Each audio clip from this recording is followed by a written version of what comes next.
I came to visit my son, expecting a quiet dinner, but he dragged me to a crowded local pub. When he stepped outside to take a call, the bartender leaned over the counter, grabbed my arm with a trembling hand, and whispered something that made my blood run cold. Minutes later, I was squeezing through a tiny frosted glass window in the men's restroom, dropping into a rain-slicked alley. I crept toward the parking lot, thinking my son was in danger. But what I heard him say in the shadows shattered my heart into a million pieces. Before I tell you the rest of my story, let me know where you are watching from in the comments below. Hit like and subscribe if you believe the truth always comes to light, no matter how deeply it is buried. My name is Cliff. I am 70 years old, a retired logistics manager and a widower. Ever since my wife passed away 5 years ago, my son Travis has been my whole world. I worked my fingers to the bone to send him to the best schools, proud to watch him become a supposedly successful investment broker. I lived a quiet life in the same modest suburban house I had owned for 40 years. Travis and his wife Brooke thought I was just a comfortable retiree living on a fixed pension. What they did not know was that just 3 months ago I sold a barren parcel of land I had inherited from my grandfather to a tech company for $12 million. I kept it a complete secret because I wanted to surprise them on their upcoming 10th wedding anniversary. I wanted to hand them the financial freedom they always talked about. But that Saturday, the foundation of my life collapsed. I had driven into the city to visit Travis, expecting a quiet evening catching up over a home-cooked meal. Instead, he insisted we go out to celebrate my recent 70th birthday. I expected a nice, quiet steakhouse, but he dragged me to a loud, chaotic local pub downtown. The music was deafening, the lights were harsh, and the crowd was packed shoulder to shoulder. I felt completely out of place, a relic surrounded by college kids and shouting sports fans. But I smiled and patted Travis on the back. If this was where my son wanted to take me, I was going to swallow my discomfort and enjoy the time with him. We managed to grab 2 stools at the corner of the bar. The bartender, a young guy in his 20s whose name tag read Leo, seemed strangely tense. His hands were shaking as he wiped down the counter in front of us, his eyes darting nervously toward Travis. I thought maybe the kid was just overwhelmed by the busy Saturday night rush. Travis ordered a craft beer for himself and a neat scotch for me, my favorite. He was talking fast, checking his phone every 2 minutes, seeming distracted. Suddenly his phone buzzed. He looked at the screen and grimaced. "Work emergency," he shouted over the blaring music. "I need to take this outside where I can actually hear." "Do not touch your drink yet, old man. We are going to toast when I get back." He patted my shoulder and vanished into the crowd toward the patio. I sat there alone, staring at the amber liquid in my glass. The ice-cold chill of the air conditioning contrasted with the suffocating heat of the crowded room. I reached out to grab my scotch, but before my fingers could even brush the glass, Leo, the bartender, lunged across the counter. He grabbed my forearm with a grip so tight, it sent a shock of pain up my elbow.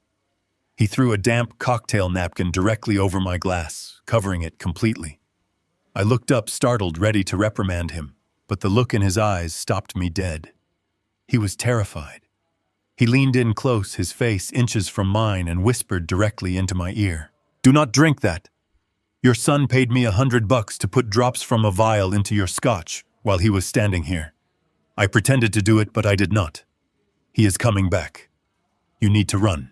The words hit me like a physical blow to the chest. My brain simply refused to process them. My son paying a bartender to drug my drink. It made absolutely no sense. I stared at Leo, looking for the punchline, looking for a sign that this was a cruel, sick joke. But the young man was sweating, his eyes darting frantically toward the patio door. "I am not kidding, man," Leo whispered, his voice cracking. "Just get out of here." My heart began to pound, a frantic, irregular rhythm against my ribs. A primal instinct took over, a survival response I did not even know I still possessed at 70 years old. I slid off the bar stool, my knees feeling like jelly. I left the covered glass of scotch untouched on the counter. When Travis pushed his way back through the crowd, a minute later I clutched my stomach and bent over, faking a sudden violent cramp. Travis, I groaned loudly. Must be something I ate for lunch. I need the restroom right now. He looked alarmed but stepped aside. Be quick, he said, his eyes immediately dropping to the napkin-covered glass on the bar. I stumbled away from him and shoved my way into the men's room. It was empty and smelled of stale beer and bleach. I locked the door behind me, my chest heaving as I leaned against the sink. Run, the bartender had said, but I was not a young man anymore. I looked around the filthy room and saw a small frosted glass window high up on the wall propped open to let the smoke out. It was a tight squeeze meant for ventilation, not an exit, but the adrenaline pumping through my veins gave me a desperate strength. I climbed onto the edge of the sink, ignoring the sharp pain in my arthritic knees, and pushed the window open as far as it would go. I wedged my shoulders through the narrow frame, scraping my sides against the rough brick, and tumbled awkwardly into the dark, rain-slicked alley behind the pub. I landed hard on a pile of discarded cardboard boxes, knocking the wind out of my lungs. I lay there in the cold rain for a moment, gasping for air. The rational part of my brain, the fatherly part, desperately tried to make sense of this madness. Travis was not a killer. He was my boy. He used to sit on my lap and help me build model airplanes. The only logical explanation my panicked mind could accept was that Travis was in terrible trouble. Someone was threatening him. Someone was forcing him to do this. He was being blackmailed by some dangerous people. I could not just run away and abandon my son to criminals. I pulled myself up, ignoring the throbbing ache in my lower back and the rain soaking through my thin jacket. I crept along the brick wall of the alley, moving toward the side parking lot where Travis had gone to take his phone call. The shadows concealed me as I peeked around the corner of a large dumpster. I saw Travis standing under a flickering street lamp, but he was not meeting with a loan shark or a blackmailer.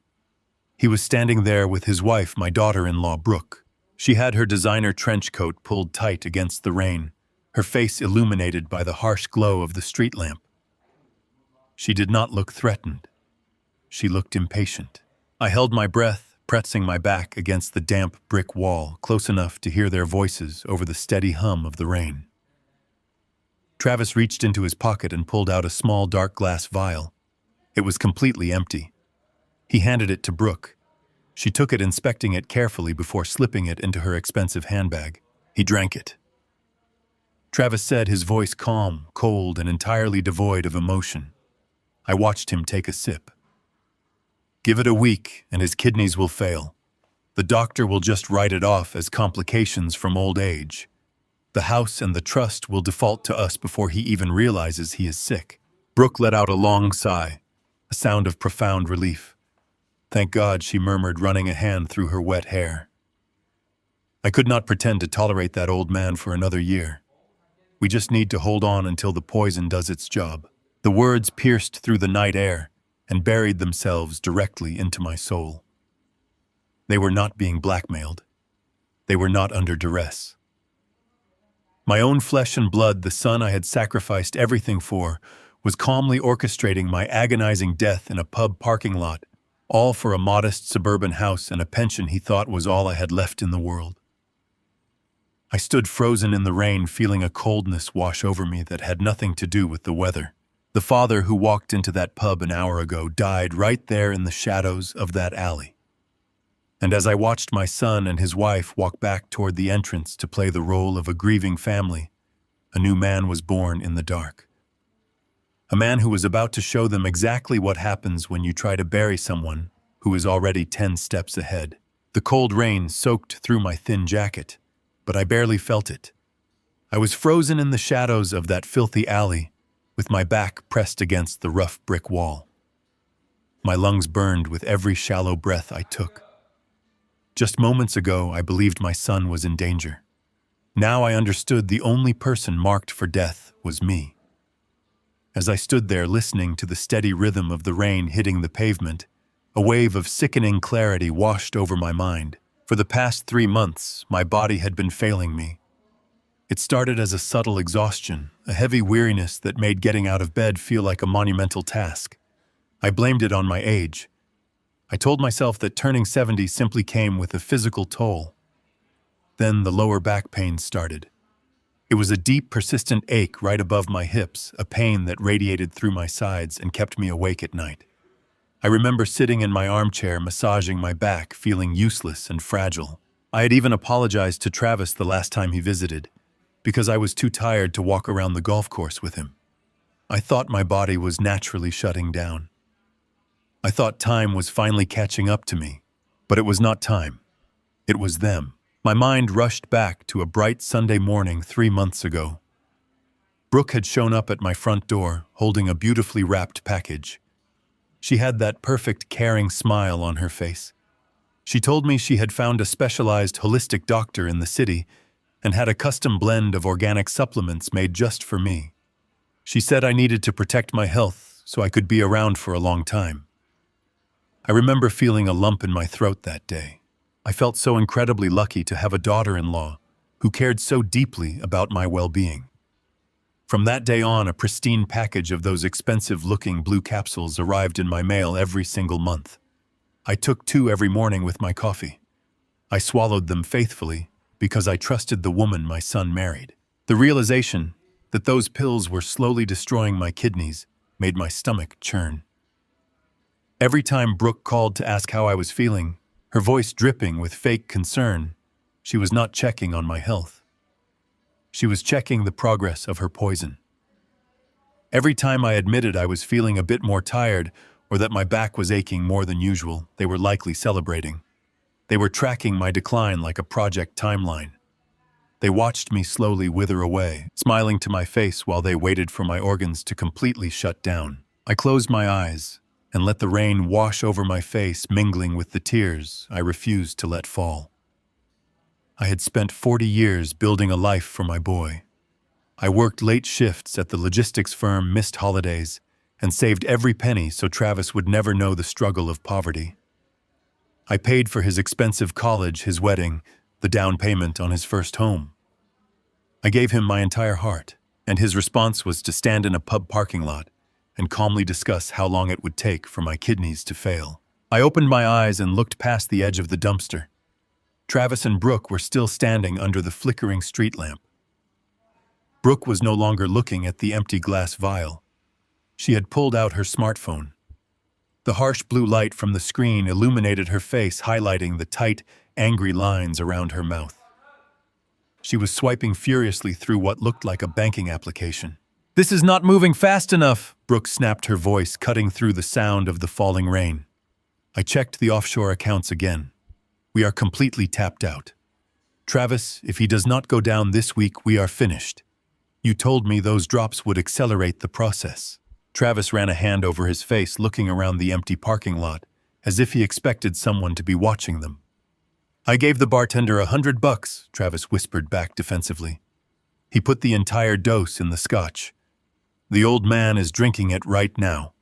It will interact with the supplements just like the guy said it would. It is going to look like massive renal failure.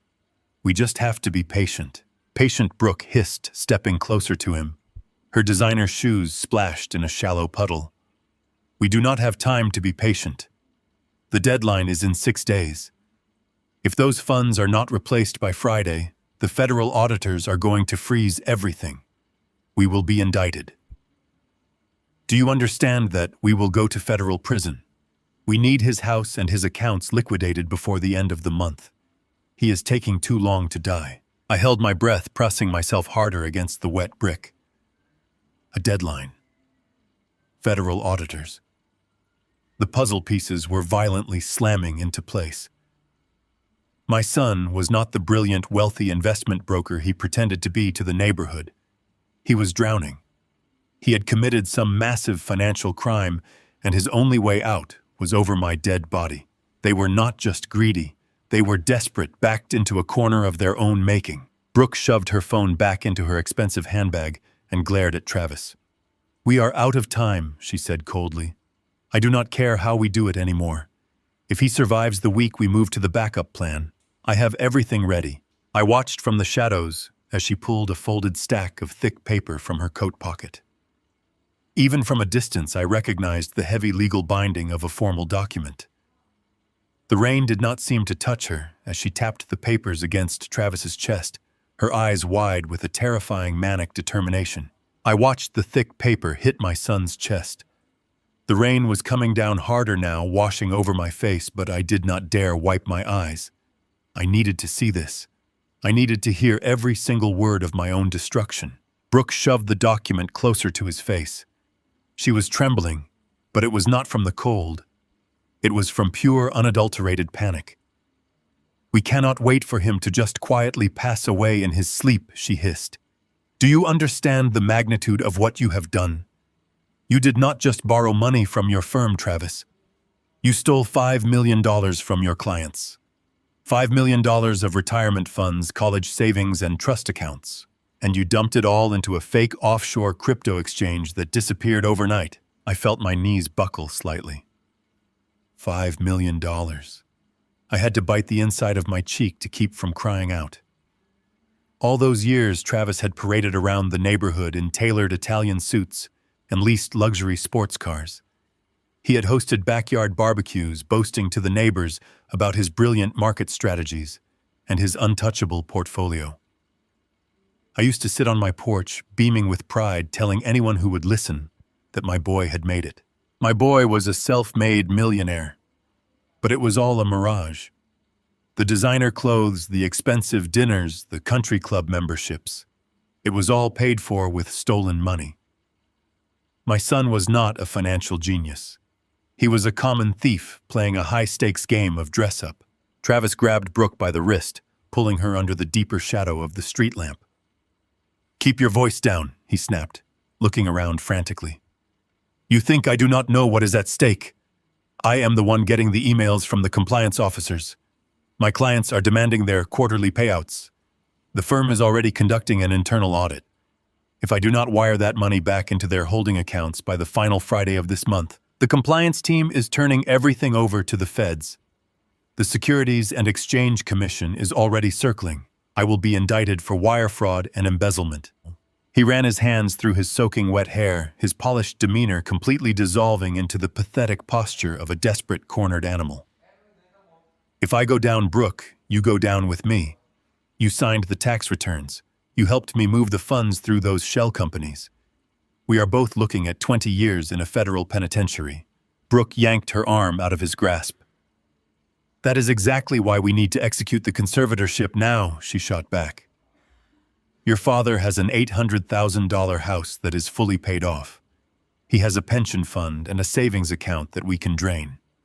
It is not the full $5 million, but it is enough to pay off the most aggressive clients and buy us the time we need to flee the country." I stood completely paralyzed in the alleyway. They were going to sell the home where my wife and I raised him. They were going to liquidate the safety net I had spent a lifetime building, all to cover their criminal tracks and flee like cowards. "But we need him incapacitated legally," Travis argued, his voice tight with anxiety. "That is why the poison is the only way. If he just dies suddenly, there will be an autopsy. There will be probate court. The state could tie up his assets in legal red tape for months. We do not have months. We have days." Brooke tapped the legal document against her hand again. "That is the beauty of the toxins in those supplements," she said, her voice dropping into a chilling business-like tone. "The heavy metals do not just destroy the kidneys. As the renal failure sets in, toxins build up in the bloodstream. It crosses the blood-brain barrier. It causes severe delirium, confusion, and memory loss. It mimics advanced rapid-onset dementia perfectly. I felt a physical wave of nausea wash over me. They had researched this. They had studied exactly how to break my mind and my body simultaneously." Travis nodded, a sick look of relief washing over his face. "Exactly. Once the confusion hits, we do not even have to wait for him to die. The moment he loses his grip on reality, we step in as the devoted, loving children. We take him to a doctor we choose. We show them the symptoms. The doctor declares him medically incompetent and unfit to manage his own affairs. And then I file this," Brooke said, holding up the legal document. "I have already drafted the emergency conservatorship petition. Once he is declared incompetent due to the organ failure and dementia, the court hands full legal control of his estate over to you. You will have the absolute authority to sell the house, empty the bank accounts, and liquidate his pension. Travis let out a breath, looking up at the rainy sky as if he had just solved a massive puzzle. We get the authority, he murmured, confirming the horrific plan to himself. We put him in a cheap facility where they keep him sedated. We take the house, we take the cash, and we wire the money to the firm before the federal agents ever knock on our door. By the time the old man finally takes his last breath, we will be completely out of the country. I pressed my hands flat against the cold, wet brick of the alleyway to keep myself from collapsing into the puddles. My own flesh and blood had mapped out my torture, my institutionalization, and my financial ruin with the cold, clinical precision of a corporate merger. They had factored my suffering into their escape plan. But as I watched them turn around and walk back toward the entrance of the pub to play the role of the loving family, a deep, powerful fire ignited in my chest. They thought I was a fragile, naive old man whose entire net worth consisted of a suburban house. They were about to learn that they had severely miscalculated. I watched them through the sheets of heavy rain. Travis laughed, a harsh and ugly sound that echoed off the damp brick walls. He complained to Brooke about my house. He called it a depressing little suburban box. He mocked the worn carpets and the old oak dining table where he ate dinner every night as a child. He said liquidating an $800,000 property was going to be a miserable amount of work for such a measly payout. He complained that my pension account barely held enough cash to cover the closing costs on their next luxury car. They were genuinely furious that my life was worth so little to them. I leaned my head against the cold brick and felt a heavy ache in my chest. It was a dark, broken feeling. They were plotting my agonizing murder for absolute peanuts. They thought they had my entire existence reduced to a neat little spreadsheet of middle-class assets. They were entirely unaware of the massive secret sitting quietly in a private banking trust under my name. 2 years ago, I inherited a vast stretch of barren, useless land out west from my grandfather. Travis always joked about it. He called it a cursed patch of dirt. He used to tell me to sell it for scrap, just to pay the property taxes. But 6 months ago, a major technology firm surveyed that exact region for a massive new data center. They needed the commercial water rights and the vast acreage. They made an offer that defied all logic and belief. They offered $12 million. I finalized the sale just 3 months ago. $12 million transferred directly into a secure blind trust. I remember sitting in the immaculate office of the corporate buyer, signing the final deed with a cheap plastic pen. I did not feel rich in that moment. I felt proud. I felt the profound pride of a father who was finally able to secure his child's future forever. I did not spend a single dime of that money on myself. I did not buy a new car or hire contractors to remodel that suburban box Travis despised so much. I kept wearing my old clothes, my cheap watch, and stuck to my quiet daily routine. Because I was waiting for the perfect moment. Next month is their 10th wedding anniversary. I had already spoken to my wealth manager to prepare the transfer paperwork. I spent hours imagining the look on my son's face when I handed him the documents. I was going to hand them the entire portfolio at their anniversary dinner. I was going to pay off their mortgage, set up an unbreakable trust for their future children, and give them the kind of generational financial freedom people only dream about. I was going to hand them the world on a silver platter out of pure, unconditional love. The sheer scale of their horrific miscalculation hit me with staggering force. If they had just been patient, if they had just loved me or even just managed to pretend to tolerate my company for 4 more weeks, they would have had absolutely everything. Travis would have possessed the millions he so desperately needed to pay back his stolen funds to the federal government. He could have wiped his slate clean. Brooke would have had the endless luxury and elite status she constantly craved. They would have been completely saved from their own disastrous choices. Instead, they chose poison. They chose to systematically destroy my kidneys and fracture my mind just to steal the spare change in my checking account and an old house. The profound sadness inside me suddenly evaporated. It was burned away by a cold and absolute fury. They were standing 10 feet away from me, complaining about how long it was taking me to die, completely ignorant of the massive fortune they had just forfeited forever. The son I loved was dead.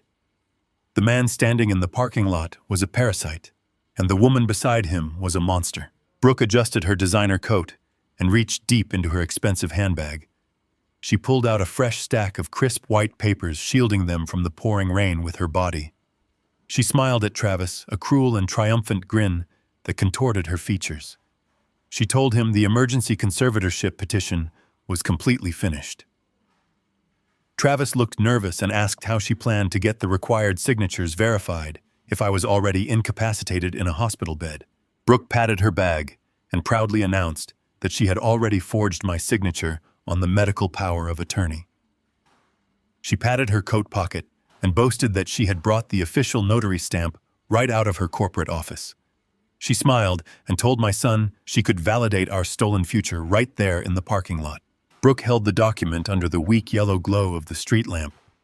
I watched her pull a heavy metal notary stamp from the depths of her designer bag.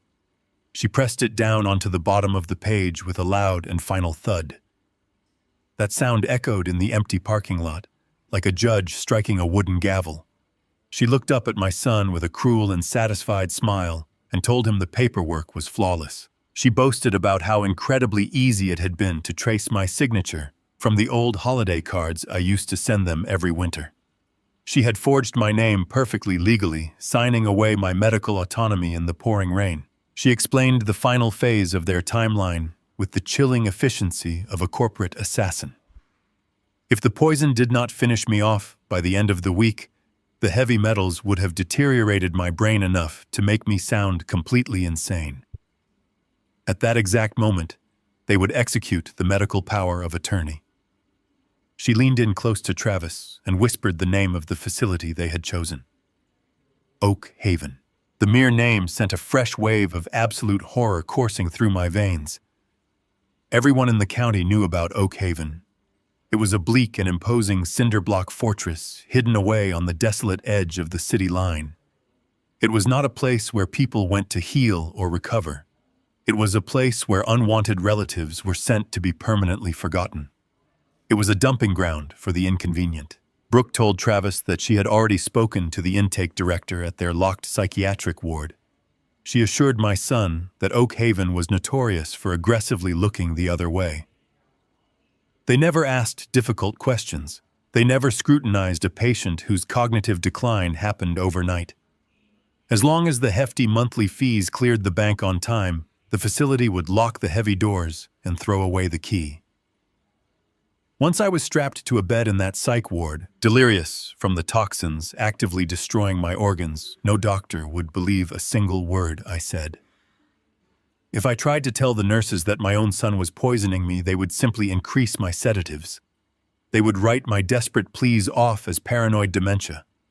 I would be trapped in a chemical haze, entirely powerless and utterly alone, while my own flesh and blood dismantled my entire life and sold it for scraps to save themselves. I listened to Travis let out a long and heavy breath. I waited for a sliver of hesitation. I prayed for the boy I raised to realize the sheer magnitude of the evil he was participating in. But there was absolutely no remorse in his voice. Instead, he simply nodded his head. He told his wife that it was just business. He actually stood there in the freezing rain and rationalized my murder. He said I had lived a good and long life and that it was finally his turn to take what he deserved. The total lack of humanity in his tone was the final nail in the coffin of my fatherly love. The man standing 10 feet away from me was not my child. He was a parasite who had fed on my sacrifices for 38 years, and now he was ready to kill the host to save himself from a federal prison sentence. My grief vanished completely, replaced by a cold and calculating stillness. I was no longer a heartbroken father. I was a man with $12 million, a furious mind, and a singular and devastating purpose. Brooke zipped her handbag shut, securing the forged documents safely inside. She told Travis to wipe that nervous look off his face, smooth out his expensive jacket, and get ready to go back inside the loud pub. They needed to return to their bar stools and play the role of the attentive and loving family. They needed to act shocked and deeply concerned when they found out I had mysteriously disappeared from my seat. Travis groaned, stretching his neck from side to side. He agreed, muttering that he needed to compose himself before facing the crowded room again. Then he turned his body completely away from his wife and looked straight toward the narrow, dark gap between the brick building and the rusted dumpster. "I need to take a leak before we go back in there," he mumbled, his voice carrying clearly over the steady sound of the rain. My heart slammed against my ribs with the force of a sledgehammer. He took a heavy and deliberate step toward the alleyway. The wet gravel crunched loudly beneath the soles of his polished shoes. He was walking directly toward the exact patch of darkness where I was pressed against the wet brick wall. Panic surged through my chest, freezing the blood in my veins. The dim glow of the street lamp barely offered a few feet of concealment, and he was closing the distance rapidly. If he took 3 more steps, the ambient light would catch the edge of my jacket. He would see me standing there. He would know that I had heard every single detail of their criminal conspiracy. He would know that his entire escape plan was compromised, standing alone in a deserted parking lot with a desperate man facing 20 years in a federal penitentiary. I knew I would not survive the night if he saw me. My bad knees ached and my lungs burned, but I had mere seconds to melt completely into the absolute darkness before my son discovered that his prey was wide awake. I pressed my spine against the freezing brick and slid backward inch by agonizing inch. The wet gravel threatened to crunch under my shoes, so I moved with a slow and deliberate care I had not used in decades. I slipped behind the massive rusted dumpster just as Travis stepped into the mouth of the alley. The stench of wet garbage masked the smell of my damp clothes. He stood merely 3 feet away from me. I could hear his heavy breathing. I closed my eyes and prayed my arthritic knees would not give out. For 30 agonizing seconds I stood perfectly still, while the son I raised relieved himself against the brick wall. Then he zipped his trousers, muttered something under his breath, and walked back toward the neon lights of the pub. As soon as the heavy metal door clicked shut behind him, I bolted. I did not look back. I hurried through the pouring rain, ignoring the sharp pain radiating down my legs until I reached the main avenue. I waved down a passing yellow cab and fell into the back seat, gasping for air. The driver asked if I was all right. I told him I just needed to go home. As the cab sped through the slick city streets, I pulled my phone from my soaked pocket. My hands were trembling, but I forced my fingers to steady. I typed a message to Travis. I told him my stomach was acting up badly and that I felt terrible for ruining his birthday celebration. I wrote that I had grabbed a cab home to sleep it off. I hit send and watched the screen. Less than a minute later, my screen illuminated with his reply. He wrote, "Oh no, Dad, get some rest. Brooke and I will come check on you first thing tomorrow morning. Love you." I stared at those 2 final words. They made my stomach physically churn. It was a flawless performance and a masterpiece of sociopathic deception. He thought I was rushing home to die quietly in my bed. He thought his poisonous cocktail was already doing its dark work. When the cab dropped me off at my house, the quiet suburban street felt completely alien to me. The familiar oak tree in the front yard and the porch light I always left on no longer brought me peace. None of it felt like home anymore. It felt like a trap. I unlocked the door and stepped inside. The house was silent and perfectly still. I did not bother changing out of my wet clothes. I walked straight into the kitchen and flipped on the harsh overhead lights. There, sitting innocently on the granite counter next to my coffee maker, was the beautiful amber glass bottle of organic supplements Brooke had given me. The elegant cursive label promised vitality and longevity. My hands curled into tight fists as I stared at it. For 3 months, I had been eagerly swallowing the very weapon they were using to dismantle my life. I reached out and unscrewed the cap. I poured the heavy blue capsules into the palm of my hand. They looked so professional and so harmless, but I knew they were packed with heavy metals designed to ravage my kidneys and destroy my cognitive function. If I simply threw them away, Brooke would notice the bottle was empty too soon. If I confronted them without undeniable proof, they would deny everything and destroy the pills. I needed hard and untampered evidence, and I needed them to believe their sinister timeline was still perfectly on track. I walked over to the pantry and pulled out a box of large white breath mints.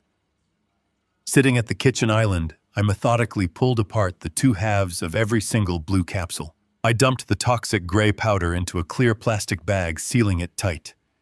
That powder was going to be their one-way ticket to a federal cell. Then I crushed the breath mints with the back of a heavy spoon and carefully funneled the harmless white dust into the empty blue gel casings. I snapped the capsules back together and dropped them into the amber bottle. When I was finished, the supplements looked absolutely untouched. I wiped the counter spotless and hid the bag of poison deep inside a hollowed-out flashlight in my garage. Let them come tomorrow morning. Let them smile and pretend to care. They thought they were playing a brilliant game of chess, but I had just flipped the entire board. I did not sleep a single wink that night. As soon as the first hint of gray dawn crept over the horizon, I walked out to my garage and grabbed the plastic bag filled with the toxic gray powder. I did not take my usual route through town. I merged onto the interstate and drove 3 counties over. I needed a place where nobody knew my face and nobody knew my name. I found an independent private toxicology lab tucked away in a sterile corporate park. It was the kind of place that ran discreet drug screenings and private medical panels for corporate clients. I walked through the glass doors just as they opened.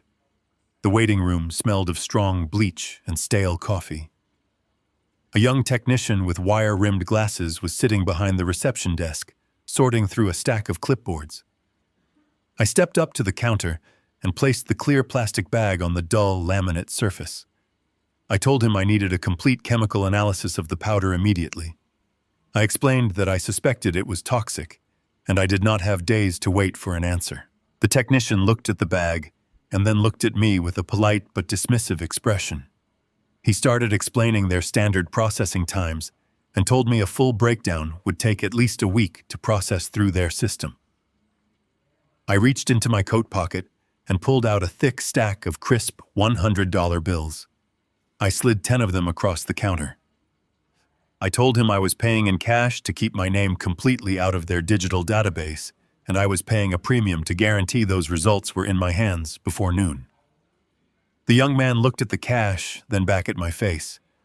He swallowed hard, scooped up the money, and took the plastic bag into the secure testing area without another word. The wait was agonizing. I sat in a hard plastic chair in the empty reception area for 3 hours. Every tick of the wall clock echoed in my ears like a hammer. I spent the time thinking about Brooke, carefully measuring out that powder. I thought about Travis watching me swallow those capsules while we sat together at my kitchen table laughing about baseball scores. The betrayal felt like a physical weight sitting heavily on my chest. I drank 3 cups of terrible black coffee just to keep my hands from shaking. I had to remain sharp. Finally, the heavy wooden door to the testing area clicked open. The young technician stepped out into the waiting room. My heart stopped. He was no longer looking at me with mild annoyance. His face was entirely drained of color. He looked physically sick, as if he had just witnessed a horrific traffic accident. He locked the door behind him and gestured for me to follow him into a small private office down the hall. We stepped inside and he closed the door tightly. He did not sit down behind his desk. He stood there holding a freshly printed report with trembling hands. He asked me where exactly I had obtained that powder. I told him it was given to me by a family member as an organic health supplement. The technician let out a shaky breath and wiped a bead of sweat from his forehead. He told me that if I had been ingesting that powder, I needed to go to an emergency room immediately. He laid the paper flat on the desk and pointed to a list of complex chemical compounds. He explained that the powder was not a supplement. It was a highly sophisticated cocktail of heavy metals, but the primary active ingredient was thallium. He explained that thallium is incredibly toxic and notoriously difficult to detect. It is odorless and tasteless. He told me that whoever formulated this mixture knew exactly what they were doing. The dosage was not meant to kill me instantly. It was meticulously calibrated to build up in my system over time. He said the heavy metals were designed to systematically attack my renal system, inducing acute kidney failure over a period of months. As my kidneys failed, the toxins would flood my bloodstream and cross the blood-brain barrier. I felt the air leave my lungs as the technician explained the symptoms. He said the buildup would cause severe neurological damage. It would induce severe delirium, profound confusion, and aggressive memory loss. He told me it would mimic the absolute worst stages of rapid onset dementia. The precision of the poison terrified him. He said that if I had died from this, the heavy metals would have naturally flushed from my failing organs, just enough to evade a standard post-mortem toxicology screen. Unless a coroner was specifically searching for thallium poisoning, they would simply sign my death certificate off as natural kidney failure, complicated by severe cognitive decline. My son and his wife had not just planned a murder. They had designed a flawless, untraceable medical execution. They were going to trap me in a failing body and a broken mind, ensuring nobody would ever believe me if I tried to ask for help. I picked up the lab report, folded it carefully, and slid it into my coat pocket next to my wallet. The technician begged me to call the police. I looked him dead in the eye and told him the police would only put them in handcuffs. I needed to completely destroy their lives first. I parked my car in the driveway and walked into my house. The heavy silence of the empty rooms felt different now. It felt like a stage waiting for the actors to arrive. I took my coat off and carefully folded the lab report. I slid it under the false bottom of my heavy oak desk in the study. My heart was still hammering against my ribs. I went to the kitchen sink and splashed cold water on my face. I looked at my reflection in the mirror. I needed to look old. I needed to look broken. I let my shoulders slump and practiced a vacant, tired stare. I barely had time to dry my face when I heard the sound of tires crunching on the gravel outside. I peered through the blinds and saw my son's luxury sedan idling in the driveway. Travis and Brooke stepped out of the car. Brooke was holding a paper bag from an expensive local bakery. They were smiling and chatting as they walked up to my front door. It was a terrifying sight. If I had not stood in that dark alley last night, I would have opened the door with a heart full of joy. Now I knew I was opening the door to my executioners. I unlocked the door and let it swing open. Travis greeted me with a loud and cheerful voice. He hugged me tight and patted my back. Brooke kissed my cheek and held up the bakery bag. She told me they wanted to surprise me with fresh croissants and hot coffee to start the day right. I forced a weak smile and thanked them. I shuffled my feet and walked slowly toward the kitchen island. I made sure my breathing sounded labored. I let my hands tremble just a fraction of an inch as I pulled out a stool and sat down. Travis watched my movements with sharp, evaluating eyes. He asked me how I was feeling today. I let out a long, raspy sigh. I told him I was feeling incredibly drained. I rubbed my lower back and muttered that my bones felt like lead. I complained that I could barely get out of bed this morning, and my head felt completely wrapped in thick fog. Brooke unpacked the pastries and poured the coffee. She exchanged a quick, subtle glance with Travis. I saw the triumphant gleam in her eyes. She placed a steaming mug in front of me and told me to rest. She said my body was just telling me to slow down. We sat at the island while they made idle conversation about the weather and their weekend plans. I nibbled on a croissant but pushed the coffee away, claiming my stomach was too upset. Then Travis smoothly shifted the tone of the conversation. He casually reached into his leather briefcase and pulled out a thick stack of papers. He placed them on the counter next to my plate. He let out a light, rehearsed chuckle. He told me he had brought over some boring insurance update forms. He said the agency needed a routine signature to keep my home policy active for the new year. He clicked a premium metal pen and held it out to me. I looked down at the documents. The bold lettering at the top was slightly obscured by his hand, but I knew exactly what they were. This was the emergency conservatorship petition. This was the legal trap they forged in the rain. Travis tapped the pen against the granite counter and pointed to the bottom line. He told me it would only take a second, and then I could go back to sleep. I slowly reached out to take the pen. As my fingers brushed the metal, I forced my entire hand to shake violently. The pen slipped from my grip and clattered loudly against the floor. I let out a frustrated groan and rubbed my temples with both hands. I squinted at the papers and blinked rapidly. I told Travis that my vision was completely blurry. I complained that the words were swimming across the page and I could not focus my eyes on a single sentence. I leaned heavily against the counter and said my head was pounding too hard to read any fine print. I promised him I would rest my eyes and sign the documents first thing tomorrow morning.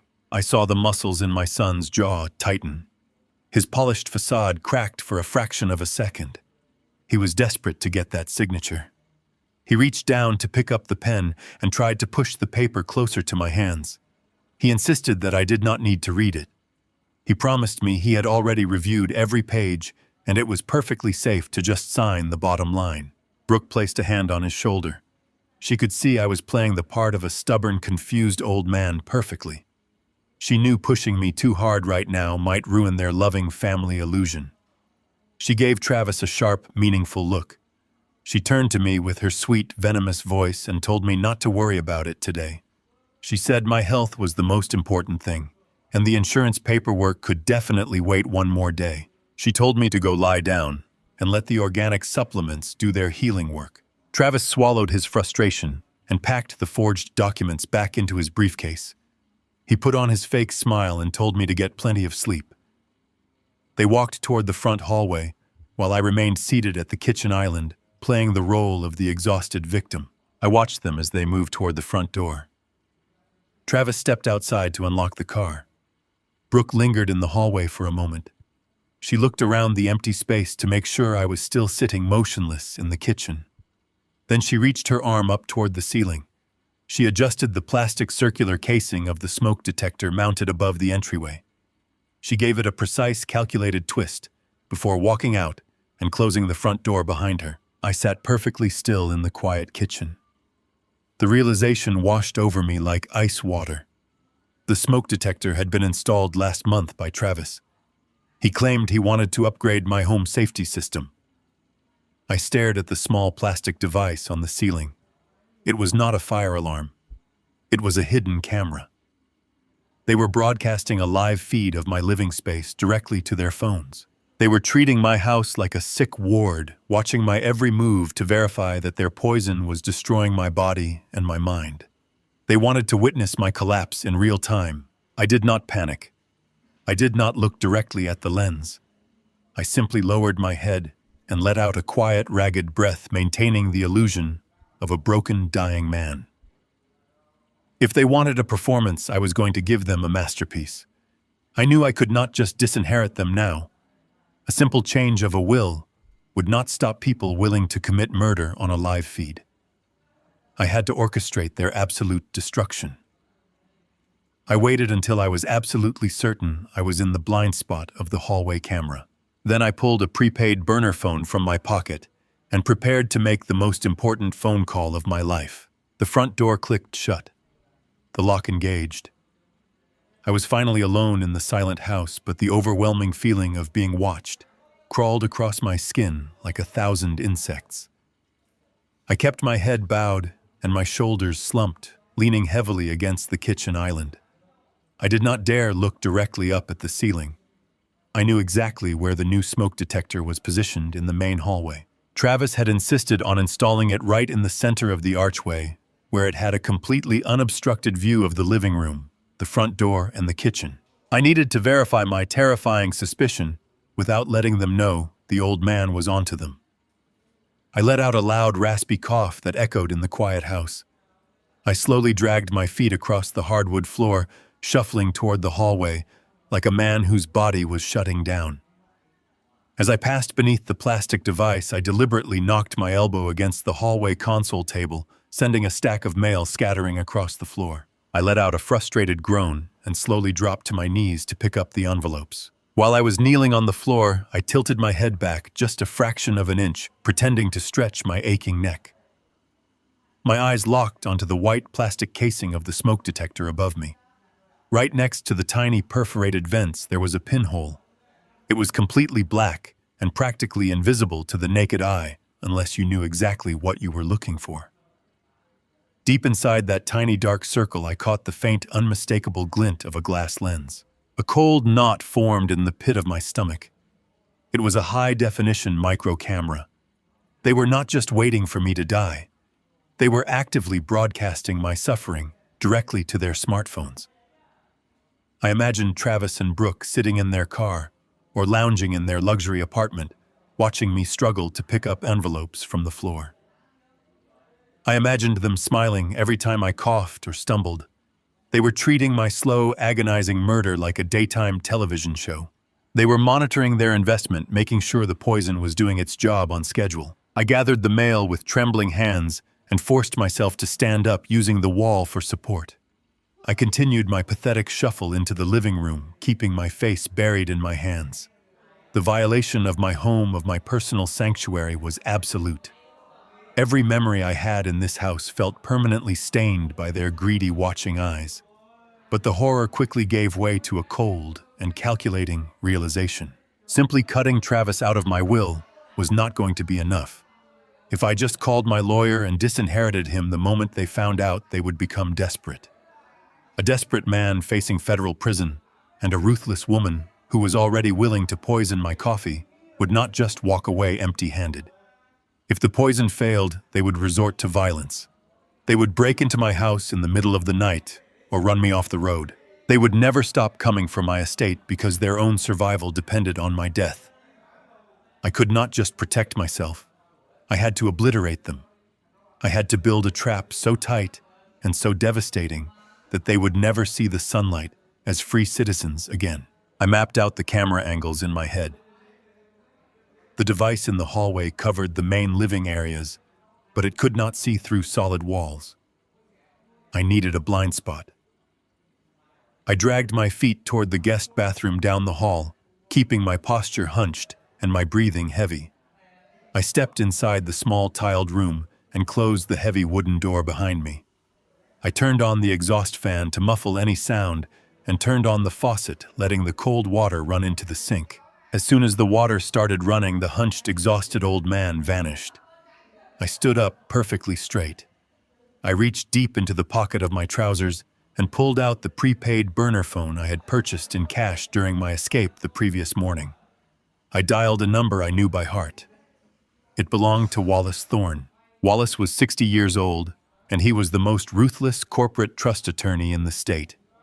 He was a shark in a tailored suit, a man who destroyed corrupt board members and dismantled fraudulent corporations before breakfast. He had been a close associate of mine for over a decade, ever since he helped me structure the blind trust for my grandfather's land sale. Wallace did not care about family sentiment or polite manners. He cared about ironclad contracts and absolute legal annihilation. The line rang twice before his deep, gravelly voice answered the call. He barked his name, annoyed at being interrupted by an unknown number. I did not waste time with pleasantries. I leaned close to the phone, speaking just loud enough to be heard over the running water. "Wallace," I said, my voice steady and cold. "I need you to completely freeze my estate right now. Lock down the trust, the house, and every single liquid asset I own. Then I need you to hire the most aggressive private investigator on your payroll." The line went dead silent for a moment, as the brilliant lawyer processed the gravity of my tone. He asked me what was going on. I stared at my reflection in the bathroom mirror, looking at the hard, unforgiving lines on my face. "My son is trying to kill me," I told him, "and we are going to bury him alive." I turned off the bathroom faucet and slipped the burner phone deep into my pocket. I looked at my reflection in the mirror one last time. The furious, wealthy man vanished. I brought back the weak, poisoned father. I unlocked the heavy wooden door and shuffled down the hallway. I knew the exact angle of the hidden camera. I needed to give them a show they would never forget. It had to be a performance so convincing they would bet their entire criminal future on it. I walked into the center of the living room, making sure my face was perfectly framed by the lens hidden above the entryway. I let my knees buckle just a fraction. I raised a trembling hand to my chest and let out a loud, ragged gasp. I stumbled forward, knocking my hip against the heavy oak coffee table. I swept my arm across the surface, sending a stack of heavy books and a glass lamp crashing to the floor. The shatter was deafening. I let my eyes roll back and I collapsed. I hit the expensive rug hard, twisting my body so my face turned slightly toward the ceiling. I began to convulse. I threw my head back, making short, erratic jerks with my arms and legs to mimic the terrifying final stages of toxic shock. I choked on my own breath, making a horrifying rattling sound in my throat. Then, I went completely still. I lay there on the floor, focusing entirely on taking shallow, uneven breaths. The hardwood floor was freezing against my cheek. I knew they were watching. I knew they were staring at their phone screens, waiting to see if I would get up. I counted the seconds in my head. 1 minute. 2 minutes. I imagined the 6 smiles on their faces. I imagined Brooke telling Travis that their problem was finally solved. 5 minutes passed. I heard nothing but the ticking of the grandfather clock in the corner. They were making absolutely sure I was incapacitated before they called for help. 10 minutes later, I heard the distant wail of sirens. They had called emergency services. They had to play the part of the devoted children discovering their dying father. The front door burst open with a violent crash. Paramedics flooded into my living room, shouting medical terms and dropping heavy equipment bags on the floor. I kept my eyes shut tight, letting my body remain completely limp as they lifted me onto a stretcher. Travis and Brooke rushed into the house right behind them. Travis was crying. He was actually sobbing, begging the paramedics to save my life. Brooke was holding his arm, playing the terrified, supportive wife. Her voice trembled perfectly as she told the medics I had been complaining of severe fatigue and confusion all morning. She even handed them the bottle of organic supplements, claiming she was just trying to keep me healthy. The absolute hypocrisy was nauseating, but I did not flinch. I let the darkness of my closed eyes comfort me. They loaded me into the back of the ambulance. Travis tried to climb in with me, but the lead paramedic told him to follow closely in his car. The sirens blared as we sped through the city streets. I felt the sharp prick of an intravenous line in my arm and the cold press of a stethoscope against my chest. What Travis and Brooke did not know was that Wallace Thorne moves faster than any federal agency. While I was lying on my living room floor, Wallace had already made his phone calls. He had mobilized a team to intercept my medical intake before my son could execute the next phase of his plan. The ambulance did not take me to the crowded public hospital Travis had likely anticipated. Instead, the vehicle pulled into the secure underground bay of the most exclusive private medical center in the state. I was wheeled into a pristine, high-security suite on the top floor. The heavy doors locked behind me with a solid metallic click. The doctors and nurses in this ward did not answer to the public medical board. They answered directly to the massive corporate trust managed by Wallace. As the nurses attached quiet monitors to my chest, I kept my eyes firmly closed. Travis and Brooke arrived in the waiting room outside, believing their poison had finally put me in a permanent coma. They thought they had won, but I was lying safely in a fortress, completely awake and ready to spring the trap. The hospital suite was absolutely silent, except for the rhythmic beeping of my heart monitor. I lay perfectly still under the crisp white sheets, keeping my eyes closed until I heard the heavy, solid thud of the security door locking into place. The familiar heavy footsteps crossing the linoleum floor told me everything I needed to know. I slowly opened my eyes and sat up in the hospital bed, taking a deep breath of the sterile air. Wallace Thorne stood at the foot of my bed wearing a charcoal-tailored suit, looking more like a corporate executioner than a lawyer. He did not ask how I was feeling or offer any polite sympathies. He simply tossed a massive, thick leather binder onto my tray table. The heavy thud of the paperwork sounded like a gavel falling in an empty courtroom. Wallace pulled up a chair and opened the folder, spreading the documents across the table. He told me his private investigator had not slept in 2 days, relying on digital surveillance and forensic accounting to dig through the dark corners of my son's life. What the investigator unearthed was a financial disaster so deep and so reckless that it almost defied belief. Wallace laid out the bank records side by side, pointing to a complicated web of fake offshore holding companies and dummy accounts. Travis had taken exactly $5.2 million of his client's retirement funds and dumped it all into an unregulated cryptocurrency exchange. The exchange had collapsed 6 months ago, wiping out every single penny in a matter of hours. My son had been playing a desperate shell game ever since, moving tiny amounts of money between accounts to fake quarterly returns and keep his wealthy investors blindly satisfied. But the illusion was rapidly deteriorating. Wallace told me that 3 of Travis' top clients had filed formal complaints with the Securities and Exchange Commission just last week, demanding a full audit of their missing portfolios. The betrayal stung, but the anger kept me focused. I looked at the next stack of papers as Wallace flipped the page to a comprehensive background check on my daughter-in-law. Brooke was not just an ambitious woman who married into a financial crisis. She was a highly practiced predator. Wallace revealed that she had been quietly terminated from her previous commercial real estate brokerage 2 years ago under highly suspicious circumstances. The firm had discovered a pattern of severe title fraud tied directly to her sales record. She had been targeting properties owned by vulnerable elderly clients, forging their signatures on property transfer documents to facilitate quick cash sales to anonymous shell buyers. The firm had buried the scandal to avoid bad press and regulatory fines, letting her walk away quietly, with her real estate license intact. But Brooke never surrendered her official notary stamp. She had been keeping it hidden, using it to validate fraudulent contracts and cover her tracks long after she lost her job. She had absolutely zero conscience. Poisoning me and attempting to steal my home was just an escalation of a criminal career she had been perfecting for years on completely innocent victims. I stared at the glossy photographs of the forged deeds and the highlighted bank statements, feeling a dark, heavy satisfaction settling in my chest. The sheer volume of evidence Wallace had compiled in such a short time was staggering. We had the private lab results proving the presence of heavy metals in the supplements.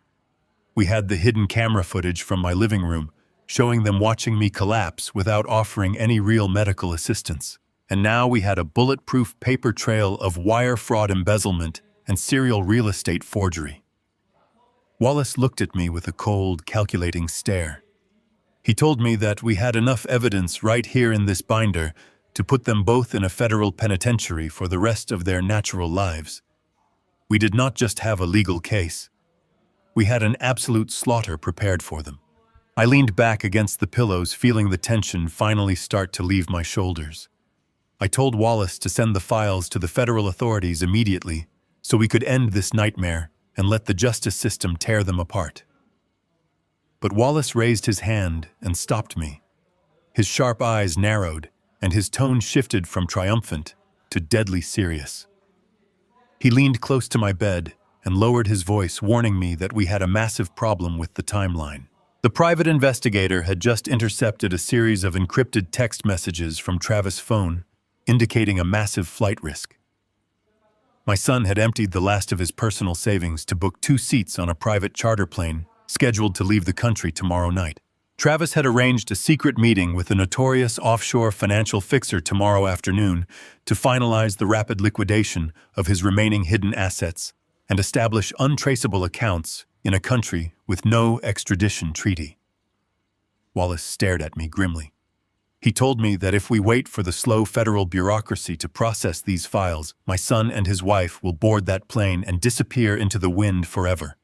If we do not spring the trap tomorrow, we will lose them entirely. The silence in the hospital suite was heavy as Wallace Thorne closed the thick leather binder. We had a mountain of evidence against my son and his wife, but the sudden realization that they were planning to flee the country tomorrow night changed everything.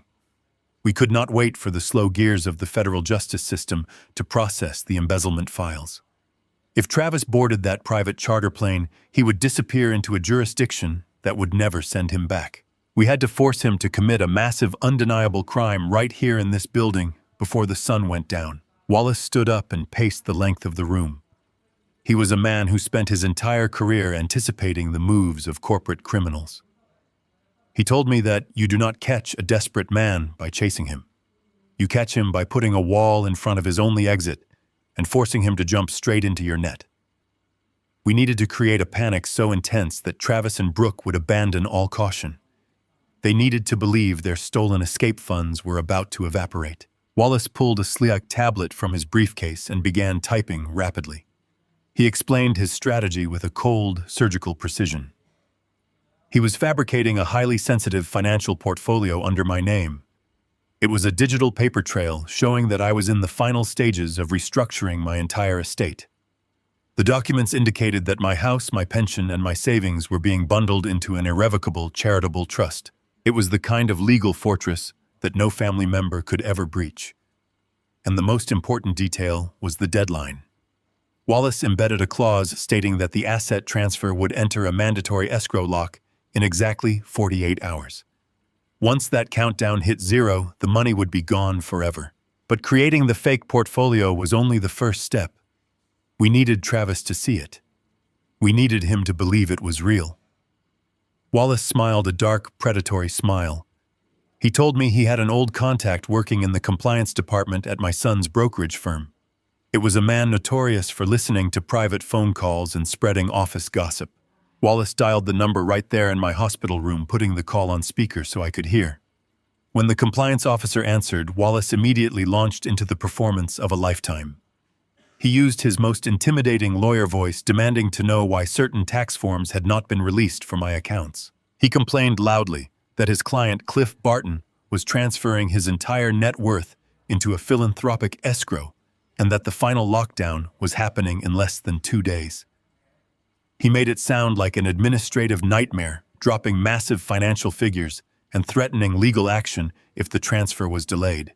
The man on the phone stammered, offering apologies and promising to look into the paperwork. Wallace abruptly ended the call and tossed his phone onto the tray table. We both knew exactly what was going to happen next. That compliance officer was going to walk straight out of his cubicle and whisper to the nearest broker that Travis Barton's father was giving away his entire inheritance to charity in 48 hours. The rumor would reach my son before he even finished his morning coffee. I leaned back against the crisp hospital pillows, letting the genius of the trap wash over me.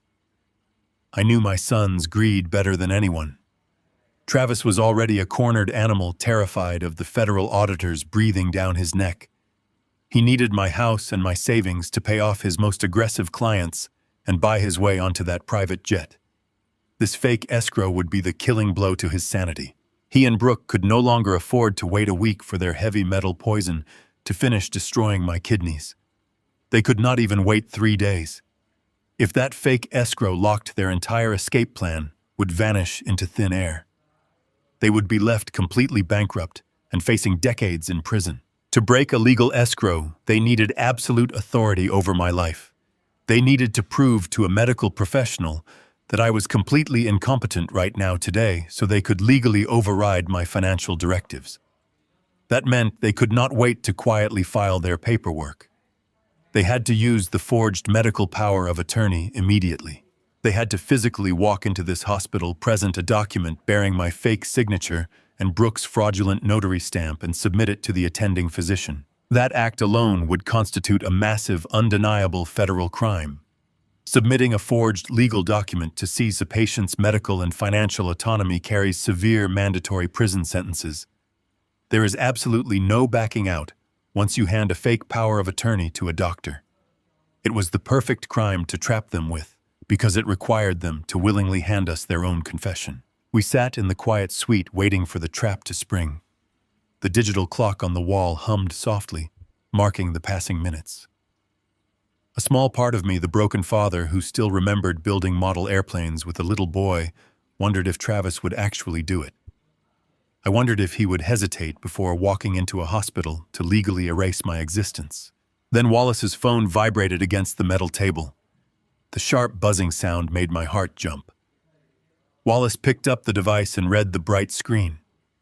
A cold, sharp smile spread across his face, transforming him back into the ruthless shark I hired. He looked up from the screen and met my eyes. "They just pulled into the visitor parking garage," Wallace said, his voice completely devoid of mercy. Your son just screamed at the front desk. He told the nursing staff he is taking over your medical care because he has emergency legal authority. They took the bait, Cliff. They are walking into the room right now." I heard the heavy handle of the suite door click. I immediately let my head loll to the side and closed my eyes. I slowed my breathing until my chest barely moved. Wallace stepped silently into the adjoining private bathroom, pulling the door shut just as the main entrance swung open. The sound of hurried, frantic footsteps echoed against the polished floor. Travis and Brooke rushed into the room, panting, as if they had sprinted all the way from the parking garage.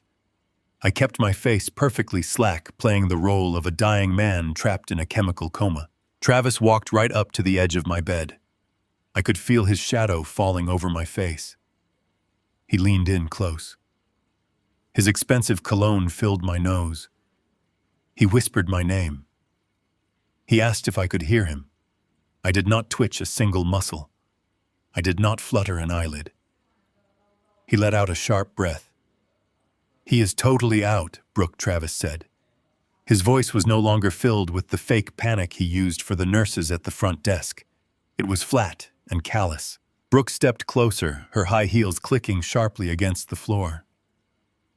"Good," she replied coldly. "This place smells like bleach and cheap pudding. Let us get this over with before that escrow deadline locks us out of his accounts entirely. We do not have time to stand around holding his hand." I listened to the son I had raised mock me while I lay helpless. Travis laughed a hollow, bitter sound. He looked at my motionless body and told his wife that I had always been stubborn. He complained that even in death I was making things difficult for him. He said I should have just given him the money years ago to spare them both this massive inconvenience. There was no remorse. There was no hesitation. They were standing over a man they believed they had murdered, and their only concern was how fast they could cash the check. Brooke unzipped her designer handbag. I heard the crisp rustle of thick legal paper. She slammed the emergency conservatorship documents directly onto my rolling hospital tray table. She pushed the table until it bumped gently against my waist. They were literally using my deathbed as a desk to steal my life. "Sign it now," Travis Brooke commanded. "The compliance officer at your firm said the charity transfer locks in less than 2 days. Once I stamp this, we take it straight to the attending physician. We tell him your father has lost all cognitive function and we need immediate control to manage his medical expenses.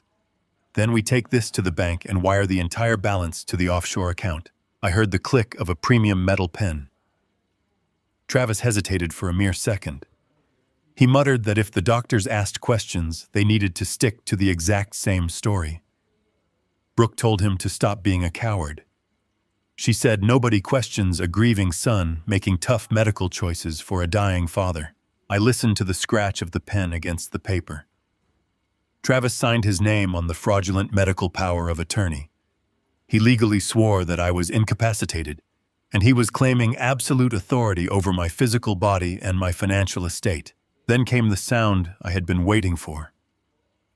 Brooke pulled her stolen notary seal from her bag. She pressed it firmly against the ink pad. With a loud and echoing thud, she stamped the bottom of the page. She validated a forged signature with a stolen seal.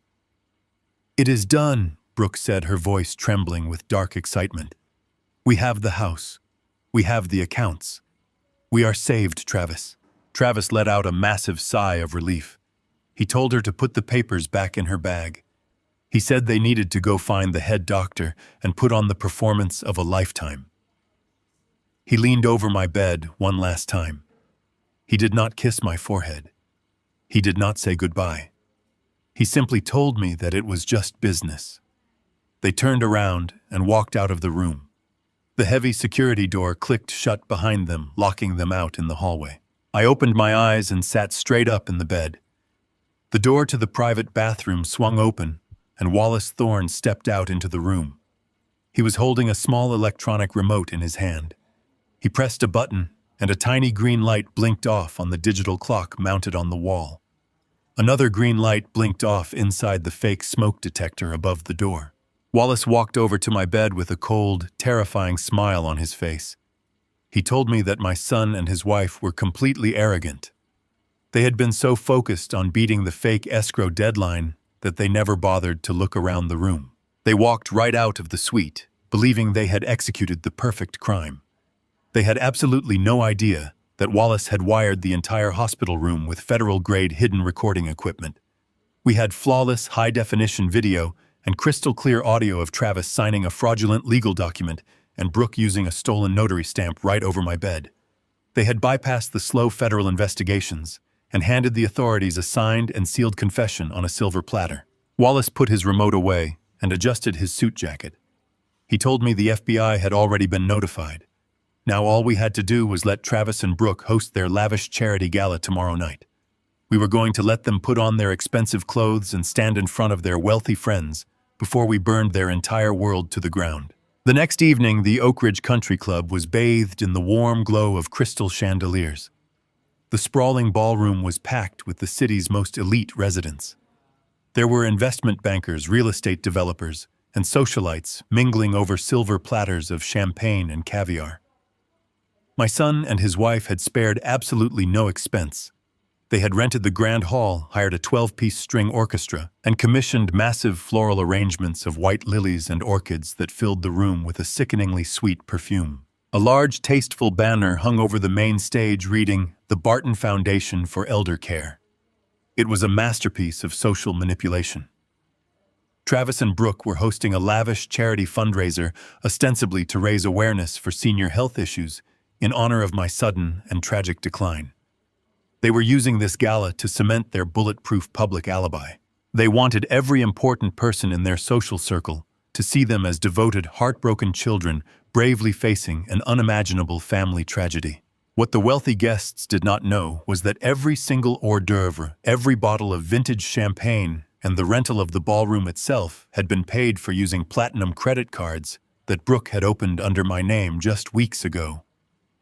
They were throwing the party of the year using the stolen money of the man they believed was lying brain-dead in a hospital bed. I sat in the back of a black-tinted SUV parked near the service entrance of the country club, watching the event unfold on a secure live feed.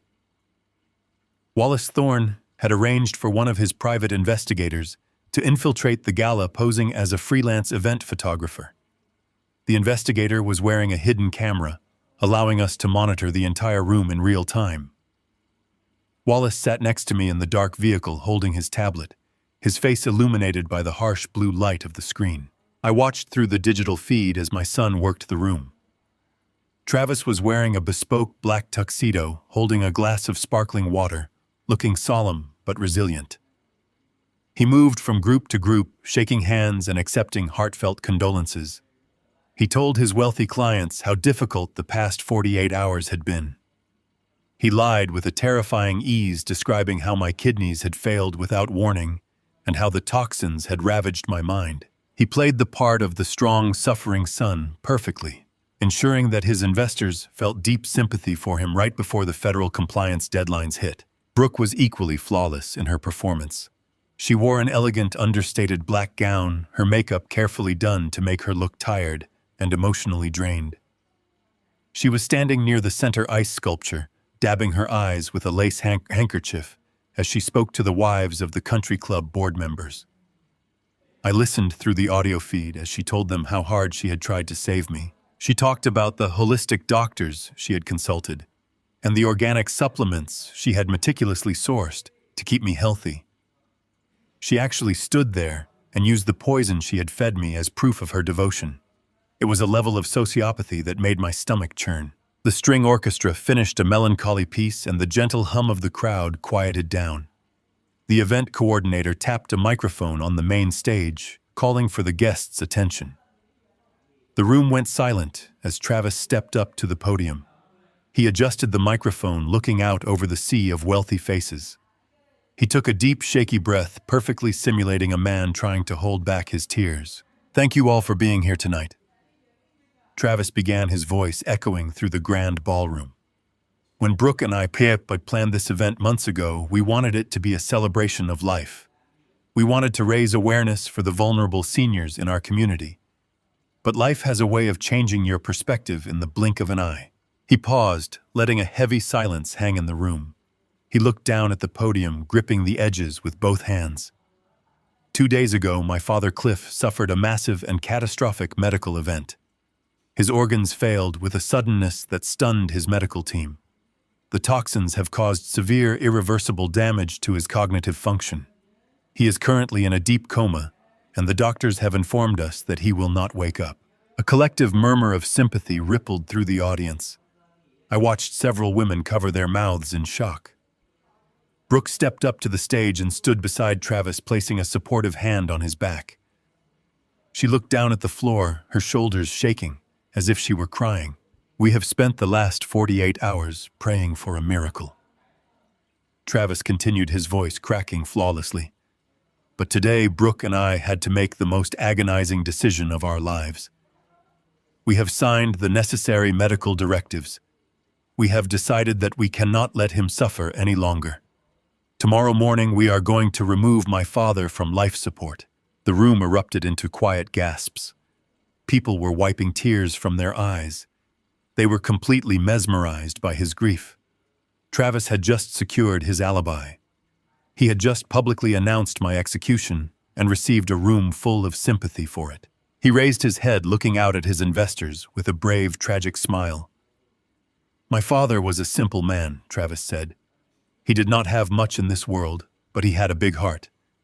In his honor, Brooke and I will be using whatever modest savings he left behind to officially launch this charity. We will ensure that his quiet legacy helps others who are suffering from the same terrible decline. I watched the screen as the room broke into loud, respectful applause. They were clapping for a man who had just confessed his plan to murder me and steal my house. Wallace turned off the tablet screen, plunging our SUV back into darkness. He looked at me, his expression cold and hard. He asked me if I was ready. I adjusted the cuffs of my tailored suit. I had not worn a suit like this in over a decade. It felt like armor. I looked out the tinted window at the glowing doors of the country club. My son had just delivered my eulogy to a room full of millionaires. It was time to show them that rumors of my death had been greatly exaggerated. I stepped out of the black vehicle, and my polished leather shoes hit the wet pavement. The heavy rain from the previous night had completely passed, leaving the night air crisp and sharp. I took a deep breath, filling my lungs with the cool wind. For months, I had been playing the part of a fragile, dying man. I had hunched my shoulders, dragged my feet, and spoken in a weak, trembling voice. But tonight, I stood perfectly straight. I rolled my shoulders back and adjusted the cuffs of my tailored charcoal suit. I felt stronger and more formidable than I had in a decade. I was not a victim shuffling toward a nursing home. I was the architect of their absolute ruin. Wallace Thorne stepped out of the vehicle right behind me. He did not say a word. He simply gave me a curt, respectful nod and motioned toward an unmarked sedan parked just a few yards away. The doors of the sedan opened simultaneously. 2 men stepped out into the dim light of the service lot. They wore dark suits and stern, unyielding expressions. Clipped to their belts were the unmistakable gold shields of federal agents. These were the specialists from the Financial Crimes Enforcement Network. They had spent the entire afternoon reviewing the massive trail of offshore embezzlement and forged notary documents we provided. They were not here to ask polite questions. They were here to make federal arrests. The 4 of us walked together toward the service entrance of the country club. My heart was completely calm. The fear and the sorrow that had plagued me since I squeezed out of that pub window were entirely gone. We entered the building, moving down a long, carpeted corridor that led toward the grand ballroom. A young event coordinator wearing a headset rushed up to us holding a clipboard. She frantically raised her hand, trying to tell us that this was a private, heavily restricted charity event and that we were not on the guest list. Wallace did not even break his stride. He reached into his breast pocket, pulled out a federal search warrant, and held it up to her face.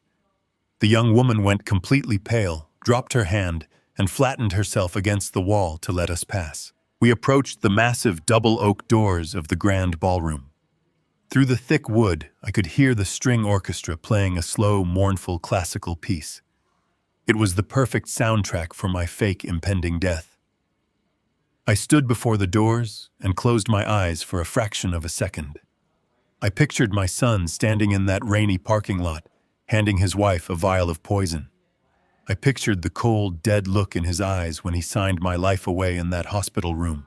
I opened my eyes and placed my hands flat against the heavy brass handles of the ballroom doors.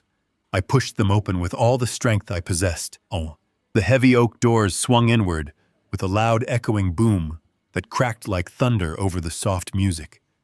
I stepped directly into the brilliant light of the crystal chandeliers. I walked 10 paces into the center of the room and stopped, planting my feet firmly on the plush carpet. The transition was instantaneous. The lead cellist of the orchestra saw me first. His hand slipped violently, dragging his bow across the strings with a harsh screeching discord that instantly killed the music. The entire ballroom fell into a suffocating, absolute silence. Hundreds of wealthy investors, real estate developers, and socialites turned their heads, annoyed by the sudden interruption.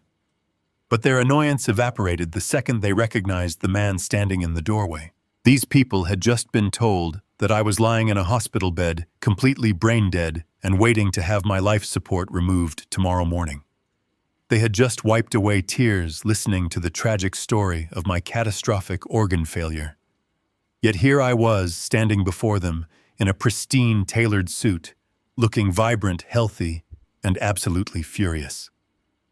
The collective gasp that rolled through the crowd sounded like all the air was being violently sucked out of the room. People began to back away, clearing a wide path down the center aisle of the ballroom. My eyes cut straight through the crowd and locked directly onto the main stage. Travis was standing right behind the podium. He had been in the middle of a sentence, soaking up the adoration and pity of his wealthiest clients. When the doors crashed open, he looked up, expecting to see a late catering staff member. Instead, he saw the ghost of the father he had tried to murder. I watched the blood completely drain from my son's face. His tan, confident complexion turned a sickly, translucent shade of gray. His jaw dropped open and his eyes widened with a terror so pure and absolute that it almost looked like physical agony. Beside him, Brooke stumbled backward. Her designer high heel caught the edge of the stage riser, and she nearly fell into the massive floral arrangement behind her. She raised a trembling hand to her mouth, letting out a strangled, pathetic, whimpering sound. They knew. In that single frozen second, they realized their poison had failed. They realized the hospital room was a trap. They realized I had heard every single word of their evil conspiracy. I did not say a word. I did not need to. I simply took one step to the side. Wallace Thorne stepped forward to flank my right side, holding a thick leather binder containing every shred of their criminal history. The two federal agents from the Financial Crimes Enforcement Network stepped forward to flank my left side. They unbuttoned their suit jackets, resting their hands near their holsters, leaving their federal badges completely visible to the entire room. Travis stared at the federal agents. He looked at the lawyer. He looked at me, the father he had discarded for a quick payout. His knees visibly buckled. The polished silver microphone slipped from his trembling fingers. It hit the wooden stage floor with a deafening, high-pitched shriek of feedback that echoed off the high vaulted ceilings, ringing in the ears of every single person in the room. The performance was over. The execution had arrived. I walked down the center aisle of the ballroom with slow and deliberate steps. The wealthy guests shrank back against the banquet tables as I passed. They looked at me as if a ghost had just materialized in the middle of their lavish party. I did not look at them. I kept my eyes fixed on the stage where my son was shaking uncontrollably. I climbed the short carpeted stairs. Travis backed away until his shoulders hit the heavy velvet curtain. He was trembling so violently that the ice in his water glass clinked rapidly against the crystal rim. I leaned down and picked up the microphone he had dropped on the floor. The feedback had faded away completely. The room was so quiet I could hear the expensive fabric of the guests' dresses rustling in the silence. I looked out at the sea of faces staring up at me. Many of these people were clients who trusted Travis with their life savings. They were about to learn exactly who was managing their future. I nodded to Wallace, who stood near the audio-visual control panel at the side of the room. He plugged a small digital drive into the main console. The massive projection screen behind the stage flickered to life.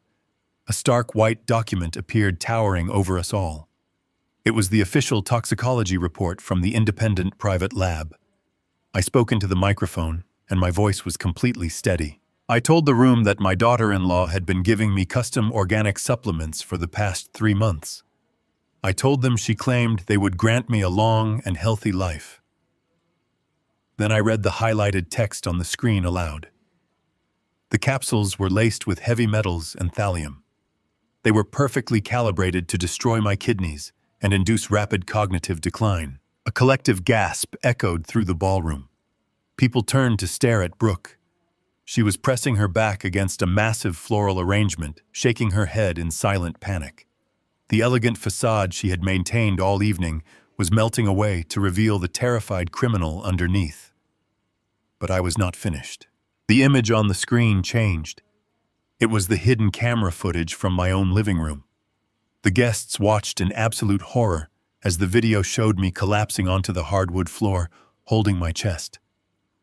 They saw Travis and Brooke standing over my body, doing absolutely nothing to help. The audio from the video echoed through the ballroom speakers loud and clear. The guests heard my son complaining about how long it was taking me to die. They heard Brooke calculating how quickly they could liquidate my house once they locked me inside a psychiatric ward. The wealthy investors in the crowd began to murmur. The deep sympathy they had felt for Travis just minutes ago mutated into absolute revulsion. People were covering their mouths and whispering in shock. But the presentation was not over. The screen shifted a third time, displaying a complex spreadsheet of offshore accounts and international wire transfers. The murmurs turned into angry shouts. I looked directly at the country club board members and the investment bankers sitting in the front row. I told them they were looking at the internal ledger of an unregulated cryptocurrency exchange. I told them that Travis had embezzled $5 million of their retirement funds to pay for his luxury lifestyle, and he had lost every single penny of it in a market collapse. I told them that the very champagne they were drinking tonight was paid for with stolen credit cards opened in my name while I was lying in a hospital bed. The ballroom erupted into pure chaos. Men in expensive suits stood up shouting and demanding answers from the stage. Women pointed at Travis, calling him a monster and a fraud. The illusion of the perfect wealthy broker shattered into a million pieces right in front of his eyes. His entire social and professional circle was watching his absolute destruction in real time. Brooke realized the walls were completely closing in on her. She dropped her designer clutch and bolted for the side exit near the kitchens. She pushed past a waiter, sending a silver tray of champagne flutes crashing to the marble floor. She ran toward the heavy double doors, but she did not make it. 2 private security guards hired by Wallace stepped out from the shadows and blocked her path. She screamed and tried to push through them, but they held their ground, forcing her back into the glaring lights of the ballroom. She was trapped with nowhere left to run. I turned my back to the chaotic crowd and faced my son. He was hyperventilating, clutching his chest as if he were the one experiencing a heart attack. He looked at me with pleading, desperate eyes. He whispered that he was sorry. He whispered that he had no other choice because he was completely bankrupt and facing federal prison. I held the microphone close and spoke softly, but clearly, ensuring my words cut through the noise of the angry room. I told Travis he was the biggest fool on the face of the earth. I told him that 6 months ago I sold a barren piece of land I inherited from my grandfather to a commercial technology firm. I told him the final sale price was $12 million. Travis stopped breathing. His eyes widened so far I thought they might burst. He stared at me completely paralyzed as the true scale of his catastrophic mistake registered in his mind. I told him that I had placed every single dime of that $12 million into a secure blind trust. I told him that I had planned to surprise him and Brooke with the entire fortune for their 10th wedding anniversary next month. I was going to pay off all his debts and set him up for the rest of his life out of pure, unconditional love. I watched the blood completely drain from his face. His knees buckled slightly as the crushing weight of reality fell upon his shoulders. He realized he had poisoned me to steal an old suburban house and pocket change when he was only weeks away from inheriting the entire world. The absolute agony of his miscalculation was written plainly across his pale face. He had sacrificed his freedom, his marriage, and his soul for absolutely nothing. I stared down at the man who used to be my son. His hands were pressed against his face, his breathing coming in short, ragged gasps. The microphone feedback was still ringing faintly in the massive ballroom, but the only sound that mattered was the collective murmur of disgust from the wealthy crowd. They were looking at Travis not as a successful broker, but as a cornered, pathetic thief who had just been exposed. "I was going to give you everything, Travis," I said, my voice cutting through the tension with absolute unwavering clarity. I stepped closer to the edge of the stage. The $12 million, the trust, the future. I was going to hand it all to you and Brooke next month for your anniversary. I wanted to give you the world. Travis slowly lowered his hands, looking up at me with red, tear-filled eyes. He tried to speak, but only a desperate, suffocating sob escaped his throat. But instead, I continued, my tone dropping to a cold, unforgiving whisper that carried perfectly through the microphone. I spent this entire morning sitting in a federal field office. I worked with the Securities and Exchange Commission to identify every single client you embezzled from. I transferred the entirety of that $12 million trust to the families you defrauded. I wiped out your fake crypto debt, Travis. I made your clients whole again. And in doing so, I made absolutely certain that you are left with nothing. You are completely bankrupt. The silence that followed was absolute. It was the silence of total, devastating ruin. Travis collapsed against the podium, his legs giving out beneath him. He was not crying out of remorse for what he had done to me.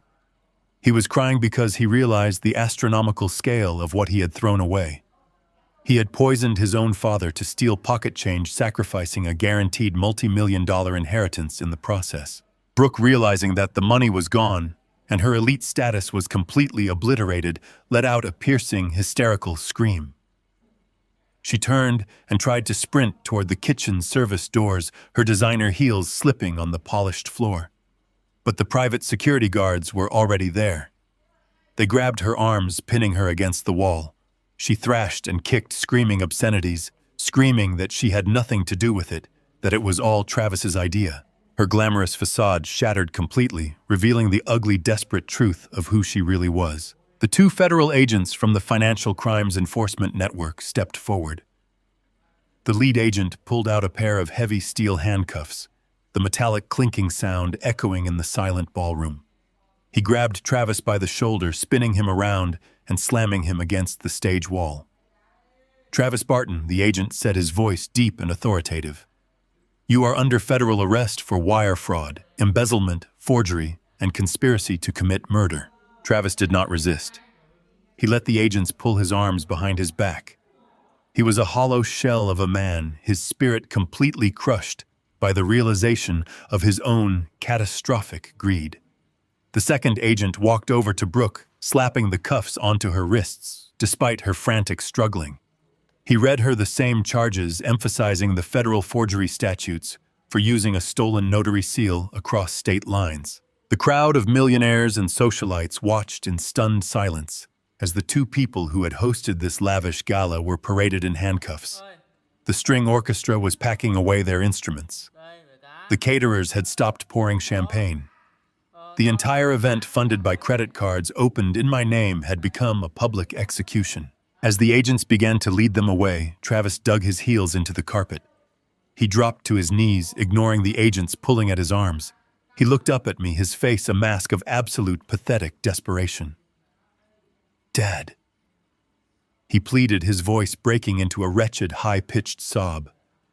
"Dad, please, I'm sorry. I was desperate. I was going to lose everything. Please, I'm your son. Don't let them do this to me." I looked down at the boy I had sacrificed 40 years of my life to raise. I thought about the late nights at the logistics firm, the overtime shifts to pay for his college, the endless pride I felt when he bought his first suit. I looked at the man who had stood in a rainy parking lot, calmly discussing how long it would take for my kidneys to fail.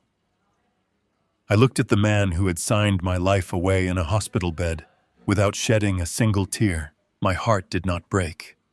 It was already broken. What was left was a cold, impenetrable armor. I leaned over the edge of the stage, looking him dead in the eyes. The microphone picked up my final quiet words, projecting them clearly across the ruined ballroom. "You wanted my estate, Travis," I said, feeling the absolute truth of those words settle deep into my bones. "You wanted everything I had. Well, congratulations. You just inherited my hospital bills." I turned my back on him. I didn't watch as the federal agents hauled him to his feet. I didn't watch as Brooke continued to scream and thrash toward the exit.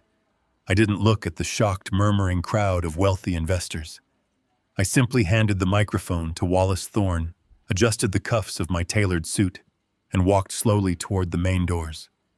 I stepped out of the country club, breathing in the cool, crisp night air, leaving the wreckage of my old life behind, and stepping forward into a future where I owed absolutely nothing to anyone but myself. 5 months passed since that night at the country club. 5 months of relentless depositions, federal hearings, and endless meetings in sterile government offices. The winter had thawed into a crisp spring, but the chill inside the federal courthouse remained absolute. I sat in the second row of the gallery wearing a simple gray suit. Wallace sat beside me as silent and unmoving as a stone statue. We were there to witness the final chapter of the nightmare my own family had engineered. At the front of the courtroom, Travis and Brooke stood before the federal judge. They were no longer the polished, arrogant socialites who had mocked me in my hospital bed. The tailored tuxedos and designer gowns were gone, completely replaced by the drab, shapeless khaki uniforms of federal inmates. Brooke looked pale and hollow, her manicured facade entirely eroded by months sitting in a holding cell. Travis stood with his shoulders slumped, his eyes fixed firmly on the polished wood of the defense table. He looked like a frightened boy, but I knew better than to feel any pity. I knew exactly what kind of monster was hiding beneath that pathetic posture. The judge did not offer them a single ounce of sympathy. He adjusted his glasses and looked down at them from his high bench with profound, heavy disgust. He spoke for a long time about the sacred trust between a parent and a child. He detailed the sheer predatory cruelty of poisoning a father to steal his home and cover up a massive financial fraud. His words echoed loudly in the quiet room, stripping away every excuse and every lie my son and his wife had tried to spin to the jury. The judge declared that their crimes were not acts of sudden desperation or momentary lapses in judgment. They were acts of calculated sociopathic greed executed over weeks of meticulous planning. When the sentence was finally handed down, the words fell like a heavy iron gate slamming shut. 15 years in a federal penitentiary for wire fraud, embezzlement, and conspiracy to commit murder. There would be no early parole. There would be no leniency or special treatment for former investment brokers. They were going to serve every single day of that decade and a half behind thick concrete walls. Brooke let out a sharp, breathless sob. Her knees gave out entirely, and her defense attorney had to catch her by the arm to keep her from collapsing onto the floor. She wept loudly, mourning the total destruction of her elite status and her luxurious future. She was crying for herself and the money she would never get to spend. Travis did not cry. He just stood there, completely frozen, staring blankly at the judge as the reality of the next 15 years of his life settled over him. The federal marshals stepped forward immediately. The heavy metallic clink of handcuffs echoing through the courtroom sounded exactly the same as it had on the night of the gala. As the marshals began to guide them toward the side door that led to the holding cells, Travis suddenly stopped. He turned his head and searched the gallery until his eyes locked directly onto mine. The marshals tugged at his arms, but he dug his heels into the carpet, desperate to buy just a few more seconds. His face was twisted in absolute misery. "Dad," he called out, his voice cracking loudly in the quiet room. "Dad, please listen to me." I did not move. I did not blink. I just looked down at him from my seat in the gallery. "I am being transferred to the maximum security facility tomorrow morning." Travis pleaded, tears finally spilling down his cheeks. Please come see me before the transport bus leaves. Just for 10 minutes. I need to explain. I need to apologize to your face. Please, Dad. I am still your son. Do not abandon me like this." His voice was thick with raw desperation. For a brief, fleeting fraction of a second, the phantom reflex of a father flared up in my chest. It was that old, foolish instinct that told me to rush forward, to comfort my boy, to tell him that everything was going to be all right. I remembered teaching him how to ride a bicycle in our driveway. I remembered the immense pride I felt when he graduated from college. But that instinct belonged to a naive man who died in a rain-slicked alley 5 months ago. I looked at the tears streaming down his face, and I did not see a repentant son.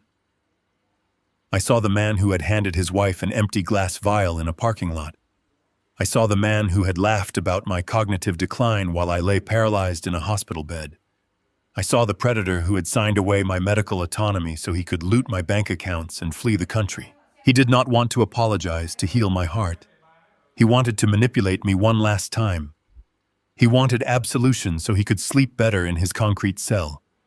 He wanted me to absolve him of the guilt that was finally crushing him. I slowly stood up from my wooden bench. I looked down at him, my expression completely empty of anger, empty of sorrow, and empty of love. I did not owe him my forgiveness. I did not owe him my time. I simply shook my head. "No," I said. My voice was quiet, but it carried perfectly across the silent courtroom. Travis let out a wretched, suffocating cry as the marshals finally pulled him through the heavy wooden door. The door slammed shut behind him, cutting off his voice entirely. The silence that followed was the most beautiful sound I had ever heard. Wallace stood up beside me and buttoned his suit jacket. He looked at me with a quiet, respectful understanding.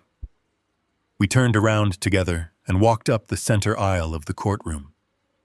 I did not look back at the defense table. I did not look back at the empty doorway where my past had just vanished. We pushed through the heavy brass doors of the courthouse and stepped out onto the wide stone steps. The bright morning sun washed over my face, warming my skin. The city below was bustling with life, unaware of the quiet, personal war that had just concluded inside those walls. I took a deep breath of the fresh, clean air. The suffocating weight I had carried for months was completely gone. I had severed the toxic bond that was poisoning my life. I walked down the stone steps into the bright sunlight, a completely free man ready to begin the rest of my life.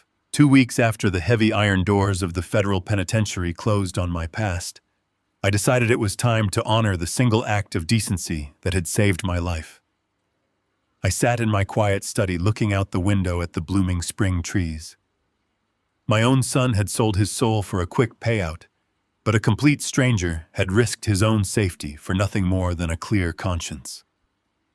I picked up my phone and called Wallace Thorne. I asked him to use his private investigator one last time to track down a young man named Leo. I gave Wallace the name of the noisy pub downtown and told him to find out everything he could about the bartender who had grabbed my arm that rainy Saturday night. Wallace called me back 48 hours later. He told me that Leo was 22 years old and running on absolute fumes. The boy was working 3 jobs just to keep his head above water. He was a full-time engineering student at the state university, struggling to pay for his classes and constantly falling behind on his rent for a cramped studio apartment. Wallace read me the financial summary over the phone. Leo had amassed almost $90,000 in student loan debt, and his bank account was practically running on empty. He was a kid drowning in the overwhelming pressure of adult survival. Yet when a wealthy man handed him a $100 bill to poison a helpless old man, he chose to do the right thing. I did not send Wallace to handle this. I drove to the university campus myself the following Tuesday afternoon. The sky was clear and bright. I found Leo sitting alone at a small table inside a crowded campus coffee shop. He looked completely exhausted. Dark circles hung heavily under his eyes, and his shoulders were slumped as he stared blankly at a thick textbook open in front of him. A half-eaten sandwich sat ignored on a paper plate. He was rubbing his temples, trying to force his tired brain to focus. I walked over and quietly pulled out the chair across from him. He blinked and looked up confused by the older man in a tailored suit interrupting his study session. It took him a few seconds to recognize my face. When he did, his eyes widened and he let out a sharp gasp. He pushed his chair back slightly, looking around as if he expected trouble to follow me. I raised my hand slowly to show him I came in absolute peace. I smiled and told him that he did not need to be afraid. I told him that the man who had paid him that night was currently sitting in a federal prison cell and would not be coming out for 15 years. Leo let out a long, trembling breath and slumped back into his chair. He rubbed a hand over his tired face and whispered that he had been terrified reading the local news about the arrests. I leaned across the small table and looked him directly in the eyes. I told him that I was only sitting there breathing the fresh air because he had the profound courage to grab my arm and whisper the truth. I told him that in a world where my own flesh and blood chose greed, he chose humanity. I told him that his integrity was the rarest and most valuable thing I had ever encountered. I reached into my breast pocket and pulled out a thick, sealed envelope, placing it gently on top of his open textbook. I told him that I knew about his 3 jobs and his crushing student loans. I watched his face turn pale with embarrassment, but I raised a hand to stop him before he could speak. I told him that earlier that morning my attorney had officially contacted his university and his lenders.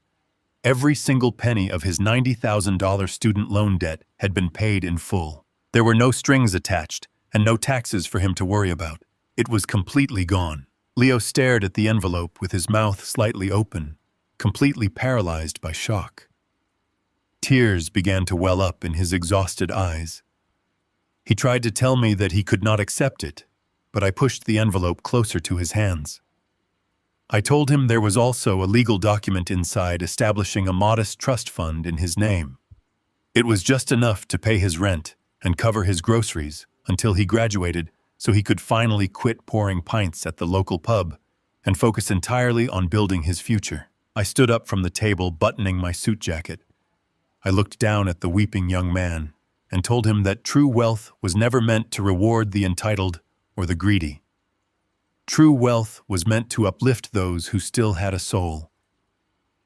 I turned and walked out of the coffee shop, leaving the young man to realize that doing the right thing had just changed his life forever. The ocean breeze carried the sharp scent of salt and pine as I sat on the wide wooden porch of my new home.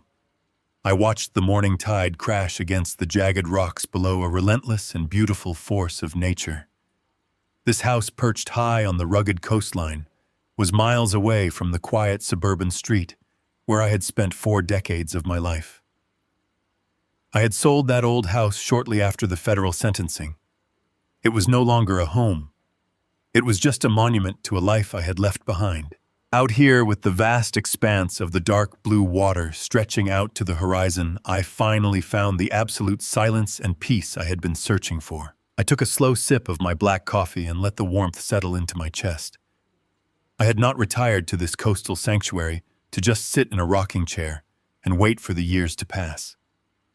I had taken the majority of my remaining wealth and poured it into a new purpose. Alongside Wallace Thorne, I established a comprehensive legal aid clinic operating right out of the city center. Wallace brought his ruthless corporate legal expertise, and I provided the endless financial backing to ensure we never lost a single case. Our mission was simple and absolute. We hunted down predators who preyed on the elderly. Every single day, our clinic receives calls from people who are living the exact same nightmare I barely survived. We hear from grandmothers whose life savings are being drained by entitled grandchildren. We hear from fathers who are being threatened with forced institutionalization by greedy sons waiting to cash in on real estate. When those families think they have cornered a helpless victim, Wallace and our team of private investigators step out of the shadows. We freeze their assets. We drag them into federal courtrooms. We dismantle their fraudulent schemes, and we hand their lives back to the seniors who earned them. Turning my deepest betrayal into a shield for others became my ultimate salvation. I have also found unexpected joy in the new connections I have made.